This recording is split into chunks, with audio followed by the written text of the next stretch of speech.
Pahingi naman ng ilang paklang na malunggay. Kuha na ikaw, nandun pa ang hagdan. Umakyat ka na. Guys, lao na saan? Ayaw, nakaakyat.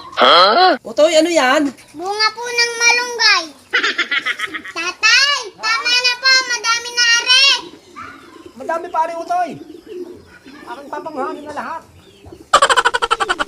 Kaislaw, ano kang dami ng inyong bunga ng malunggay na yan? Ay bakit inyo pinabayaan gumulang? Nung mura-mura yan, kasarap na yung sahog sa pinakbet. Ay, kadami eh. Sadya ko Utoy itong pinapahinog.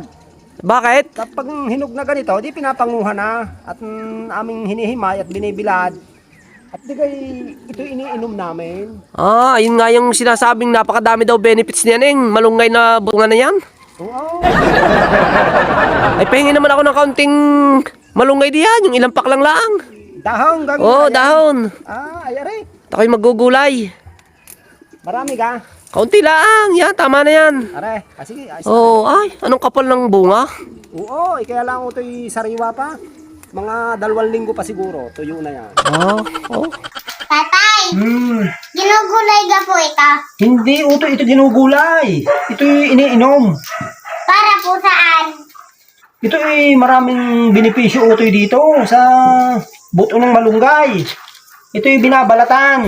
Ito, binabalatan.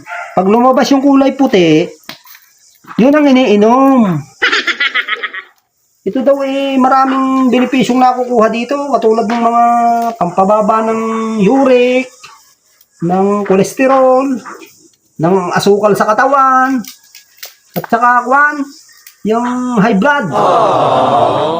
Gamot sa high blood. Ilan pong inyong iniinom?